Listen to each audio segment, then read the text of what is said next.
Hello everyone and welcome to a slightly late, but I think it's okay, best and worst of beauty for this past month of September. First things first, apologies if the sun and the lighting is going to be coming in and out a little bit or quite a bit in this video. We have not had any amount of sunlight for the past week or so I'm gonna try and take advantage of it here while I have any.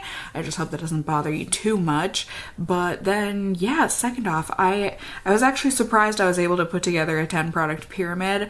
If y'all keep up to date with me or whatever here on YouTube, you would know that September was kind of a rough month for me, and there were certainly, I don't know that it was more than a week, but at least 1/4 of the weeks out of September I was not wearing any kind of makeup. So I didn't think I was gonna have 10 products to talk to y'all about, but I was able to round up 10 products. I've definitely got some, I wouldn't call them awful products, but they didn't work for me, and then a lot of mediocre, and then we've got some really surprisingly fantastic products here to talk about. So let's stop dilly-dallying, aka let me quit talking your, well, I'm gonna continue to talk your head off, but about more relevant things. We're gonna get into the details on these products, and we will do so together after we sing the song together. Ready? It's the best and worst of beauty, whether good or bad, here's the down and dirty. So, to begin, I think it was in last month's Best and Worst of Beauty, but if you keep up with me, again, I had been on the lookout for a new curl defining spray or curl rejuvenating spray, because the one that I personally love from Aussie, I can't find it anywhere. Or I should say, I couldn't find it anywhere. Oh, my friends, I finally found one Target that had it in stock. So I bought I was about to say 20 bottles. I didn't buy 20. They didn't have 20 bottles, but I did buy 3 bottles. I left some. I could have bought all 5. Ew. I could have purchased all 5 of them, okay, but I didn't want to be too greedy. But so anyways, before that happened, at a different Target where they were sold out, I decided to buy a new one because I needed something to try anyways, and so I tried out this one, which, considering it's at the very bottom of the pyramid for September, I think y'all could probably deduce how I felt about it. It is this guy right here. This is the John Frieda Define and Hydrate Frizz Ease Dream Curls Daily Styling Spray. Defines and adds bounce to curls. No?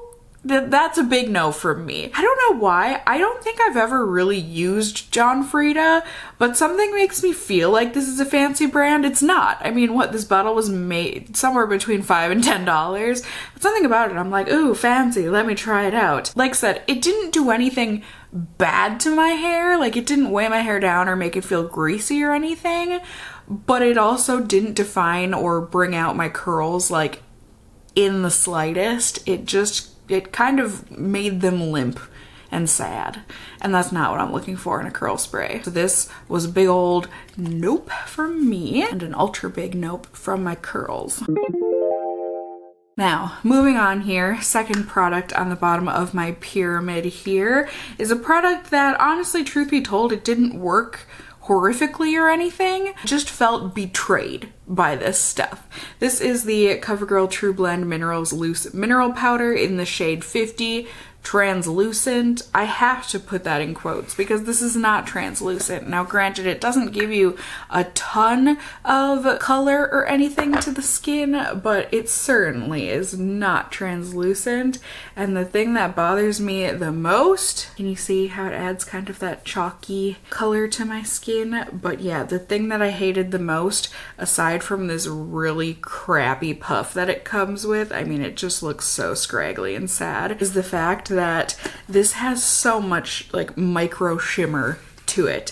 And a lot of people told me in the comments when I used this video in a full face of first impressions is that a lot of, or all of, mineral powders like this, even from Bare Minerals, they've got that shimmer to them. That's part of the mineral part of this. I didn't know that. I mean, I guess I just would have thought that it would say something about the fact that it has such a heavy amount of shimmer in here. It really does not make any sense to me, especially because it is quite visible on the skin when you are in like direct sunlight or that sort of a thing. So yeah, I mean, like I said, this didn't look bad on top of my makeup. Like, it didn't make my foundation look cakey or cracked or anything like that, too dry, but I just didn't like it overall. So that's a hard pass from me. Now, this next product on the bottom of the pyramid is one that I want to love so badly. And this happens sometimes where if I didn't see the reviews online, I would probably just be like, okay, yeah, nope, it's just really mediocre. I don't really care for it and I don't like the smell. But since there are so many, like, I feel like this has hundreds, if not thousands of reviews on Amazon about it being like the best cuticle oil ever created. This is the Cuccio, I'm probably pronouncing that incorrectly, Natural Luxury Spa Revitalizing Cuticle Oil, Milk and Honey. How they think this smells like milk and honey, I don't know, but it don't. I've gotten this in a boxy charm. Now, I do like the bottle in that it's round, but it's got this flat cut out of the edge, so it's really cool. You know, I can imagine this in a salon sitting on someone's little desk where they do someone's manicures. And, you know, it's fine on my cuticles, but I don't feel like it really hyper moisturizes like something like a argan oil. And to me, it's just the smell of this that I really don't love. To me, it's almost identical. Yup, and it's every time. I mean, it just, you know, scent is such a strong memory carrier. And this, to me, it smells identical to public bathroom soap. Specifically, AMC movie theater bathroom soap.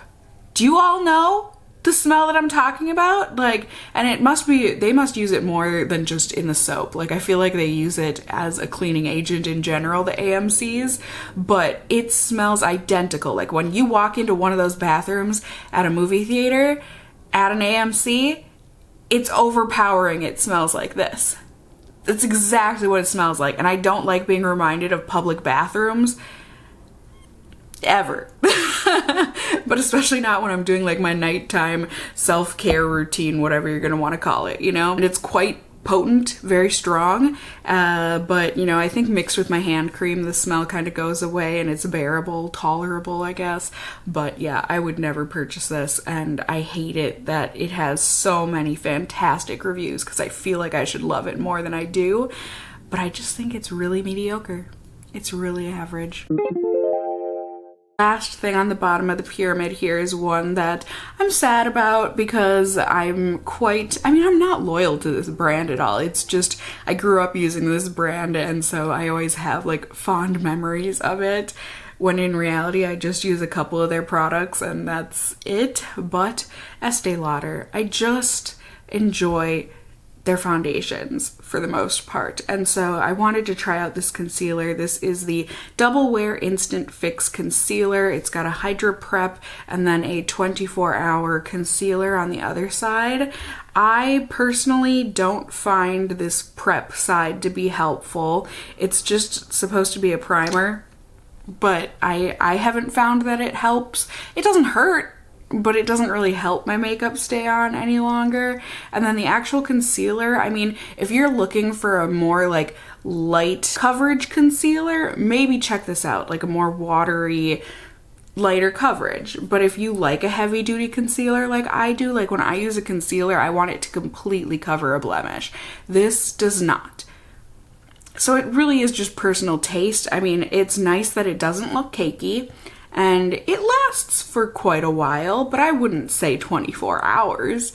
And also, I feel like they kind of described this, I mean, they called this light neutral. This is a very, very fair neutral, so that was a bummer too, having ordered this online. I usually find their shades to be quite accurate to how they describe them, but this one, not so much. And just overall, it was just kind of a womp-womp for me. Usable, sure, but like, there's just other concealers that I like better. Now, moving on to the second tier of the pyramid, we are getting into good average products, you know, and also some really good products. Yeah. First one being another one that I tried in my full face of first impressions. I wanted to revisit this Becca highlight. This is one of their shimmering skin perfectors pressed in the shade Opal, and I had gotten this little sample from somewhere. I'm assuming it was from Sephora, like maybe in a holiday kit, or I don't know. But everyone loves this. This is a fan favorite. People go gaga over this cult classic highlight. And it's beautiful. Like, the shade and everything is gorgeous. It really is. I can completely understand why people love it from that standpoint.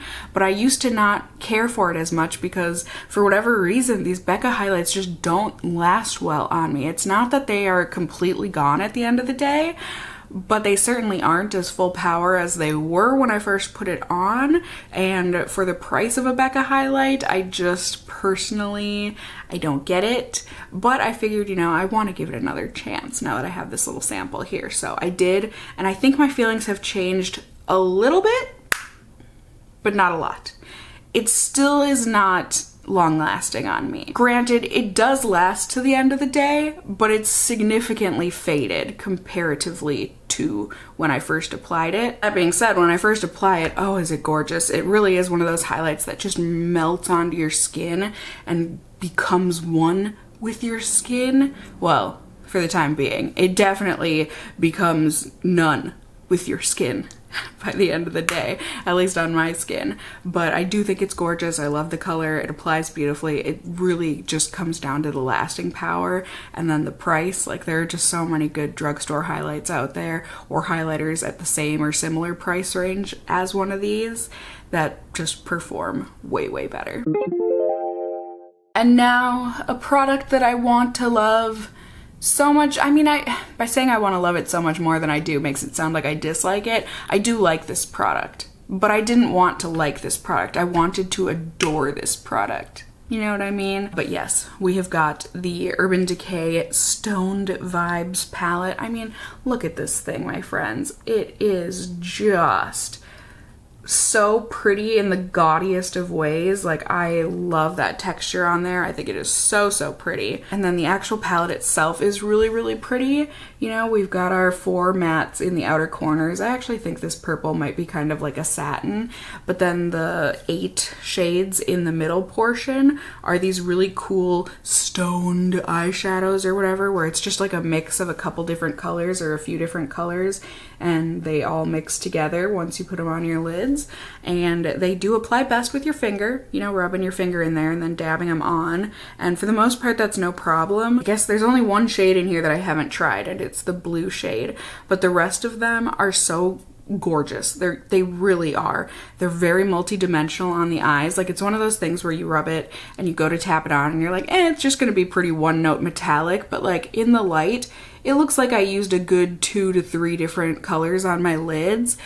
No, it was just the Vibes shade, and it's just so reflective and nice. Really pretty. Like, if you don't, well, first off, if you don't mind using a supplementary palette, if you want to use different mattes for your crease and whatnot, because the looks all can look very monotonous, just in the sense that you really only have a couple options for how you're going to do your crease and then how to use these shades. Like, obviously you can combine them, but you get what I'm saying? It's a bit limited in that sense. But if you want to use this for like a one and done kind of a shadow, or if you don't mind just using the same couple of crease colors and then switching up what you use on your lid, you're probably going to love this palette. For me, it's limiting. And also for me, there are, well, one of the shades, like Raw Energy, really disappointing pigment on this one in comparison to the others. Like, one's like Tiger's Eye, Vibes, Jade, really nice and pigmented and gorgeous. But Raw Energy, there's almost too much silver in mine, so there's hardly any purple payoff, which is a shame because I really want the purple, but I get more of the silver. And then ones like Bloodstone, they're almost too creamy, where I can already see it's like kind of hard panning on there. So that's a bummer. But overall, these really are so gorgeous, and more gorgeous than you might think they're gonna be. So like with Tiger's Eye, you think, okay, this is gonna be a gold color, yeah? And it is. It's really pretty. But then you kind of start to see, like with that wet metallic look, how that's gonna be. And when you just like press it on, just the way that the light catches it, hopefully the camera can pick up like the multidimensionality there, where it's like there's gold, there's yellow gold, there's like almost a lime green, there's that pink shift in there. It's just really, really pretty. I really love that tiger's eye shade. And then also like jade here, you're like, okay, it's a green color, you know, whatever. But then once again, when you just kind of push it on, you start to see all of the different beautiful shimmery colors in there, how it's got the yellow and the gold in with the green, a little bit of a blue, green, teal in there. They're just really, really pretty. Good Urban Decay quality shadows. They last all day and they're great in that sense. But like I said, I do really like this palette. I just don't love it like I wanted to. Now, moving on, what would be a product pyramid for me without a lip product? Pretty sure it would be non-existent. I feel like I always include a lip product in one of these. And this month, one of my go-to lip glosses has been this one right here. This is the Alamar Cosmetics lip gloss. It's in the shade Birthday Suit. I had gotten this from a BoxyCharm and oh my gosh, my friends, I mean, I loved it then and I continue to love it now. This is one of the yummiest smelling. Oh, like you want real, smells straight up like funfetti cake batter. Frosting. Oh, nose. Oh's nose. It smells so delicious. And aside from that, or on top of that, oh, is it beautiful on the lips. The color of it is stunning for such a pale, nudie pink color. Like, I really didn't think this was gonna do much of anything for me, this kind of color on my lips, but it just adds the most subtle shade of pink. And then on top of that, it's got this gorgeous shimmer to it. I don't know what exactly, it's not a hollow shimmer, but like it's got maybe a pearlescent shimmer where it's got the purple and the pink and the blue and the champagne-y kind of a color. Oh, it's pretty. And then on top of that, it is like the most perfectest texture of lip gloss, if you ask me. This is the kind of lip gloss that I adore. It is plush, so it's got that nice tactileness to it, but it's also got that slight stick. So like when you're talking and you do a P or something, your lips just ever so slightly stick together. I don't know. I personally like that in a lip gloss. It makes me feel like it's very secure and it's gonna last a long time and I don't have to worry about it as much. I know some people, they don't like that texture. So just so you know, this is definitely a textured gloss. And if you don't like it, you don't like it. But if you like it, oh, you're gonna love this. Smell, look, feeling. It's great. I mean, it lasts like a lip gloss. It's not gonna last through eating a burger or something. I actually would never eat a burger with this on because this touching like a bread product, it would just stick all over. But either way, you know, if you're just sipping on water or something, this will last a good 5-6 hours, no problem. Alrighty, now moving on up to the second tier. We've got the concealer that I feel like I've been using pretty exclusively this past month / just since I got it, and it is this one here from L'Oreal. This is the Infallible Full Wear More Than Concealer. Now, the name makes it sound like it's gonna do more like, oh, more than concealer, baby. It's got skincare benefits in here or something else. No. Once you go and read like the product description, it's just multi-use in that if you buy a deeper shade, you can use it for contour. If you use a lighter shade, you can use it to highlight, like, okay. But as a concealer, this is a good concealer, especially from the drugstore. I mean, if you want full coverage fun, look no further. You want to cover up those huge painful zits you got, all red and throbbing. This, well, it won't take away the throbbing bit, but the redness, have no fear. This will cover it and it will cover it with no problem. It really is a full coverage concealer. So you do have to be a little careful in that sense or else it can look cakey if you put on too much of it, but you don't really need too much of it. Like sometimes you just have a little too much fun and you go overboard, you know what I mean? But overall, it really is. It's just a fantastic concealer. A little goes a long way, and then it lasts a long way. Like this lasts all day on me. It is lightweight and everything. It's a real good concealer. I really like it. now, second to the top on the pyramid here, one of these products has become almost a holy grail for me, or it's certainly in my list of holy grails for this category. The other I'm just including because I feel like I should mention it, that not all are created equal, but I've got these Believe Beauty eye primers. They had sent these to me a while back. I think they had seen my full face testing out Believe Beauty products, and so they wanted to send me some other stuff too, and I had just gotten around to testing these recently. So one of the shades is in translucent and the other is in the shade universal. The translucent shade doesn't work as well for me. It's not bad. I just noticed that this one has a bit more of that silicone slip to it, so my shadows end up creasing and fading a bit with this by the end of the day. So I personally don't care for the translucent shade. What I like is the universal shade. This is phenomenal, especially for a Dollar General brand. So what, this is, I mean, under $5 for sure, and it's just great. It provides that color to your lids to even things out, cover up any veining or whatever that you might want to cover, and then it also provides a fantastic canvas for your eyeshadows, and then it provides that fantastic canvas gesso for your eyeshadows to actually stick to.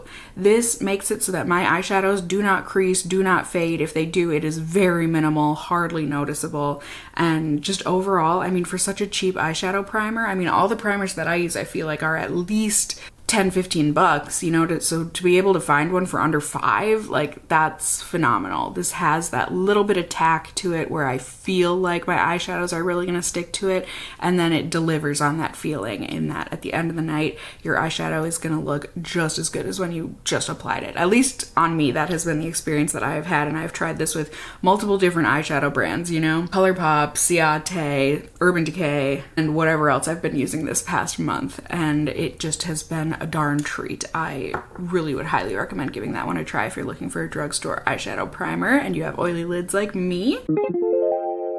Now, having saved the best for last, top of the pyramid, my favorite product from this past month. Oh my friends, I didn't know I could like a liquid blush this much, but Selena Gomez went and proved me very wrong with this Rare Beauty blush. This is, oh no, I think it's in the shade Grace. I clearly just have a little sample here, a deluxe sample from Sephora from when the brand launched. I think I just did a weekly wear because I didn't have a full face of products, but I tried out the foundation, I tried out the blush, and I tried out a lip product. And while I have feelings on those other ones as well, those other products, I don't feel like my feelings were as strong, so that's why I didn't include them in the pyramid here. But this one, I mean, it's at the top for a reason, you guys. Like I said, not only did I just not know I could love a cream liquid blush this much, but this one just in general is so freaking good. The only downside is that it can be a little, like, you can go overboard pretty quickly, and there's not much of a crossover line. Like, either you used just enough or you used too much. Like, there's no like, oh, you're borderline using too much. It's like, no, if you used even a smidge too much, it's too much, and it's a lot. But thankfully, since you're putting this on before powder and everything, you know, you can just use your blending sponge and blend it out with the sponge that you used to put on your foundation, so it just kind of will lessen the look of the blush, and it blends so seamlessly, which is amazing because of how pigmented this is. Like, when I first dot it on, it's like, oh my gosh, this is gonna leave those dots. I'm never gonna be able to blend those out. No worries, my friends.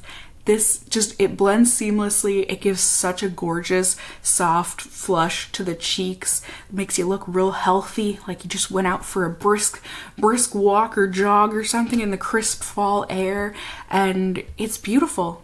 It's really easy. And I really like it. I don't know that I will ever even go through this little tiny sample here, but if I do, I would absolutely purchase the full size. This is just, it's phenomenal. Did I say lasts all day? And it's a beaut. So yeah, there you go, my friends. There was my pyramid from this past month of September. I hope you found it helpful just in seeing which products or some of the products that I was loving and not so much loving this past month. I wouldn't say hating any of these, but I certainly disliked quite a few of them. So I hope it was helpful for you guys to get those opinions and reviews. Certainly let me know, as always, if you have the same or differing opinions as me on these products down in the comments below. You can also let me know just how your September went. Hopefully it was better than mine. Thank you guys for sticking with me here while I've been going through some rough patches. And yeah, just let me know if you have any best and worst you want to share from me from September. And also just let me know if you enjoyed the video, found it helpful, like I said, not only through a comment, but also by giving the video a thumbs up down below. I would really appreciate it. And if you're new here, hey, hi, hello, how are you? You can go ahead and subscribe. You can tippity-tap that notification bell down below and become a member of my casserole family here on my channel. I'd love to have you here. And as always, I just hope you guys are all doing well. And until next time, just stay well until then. Bye!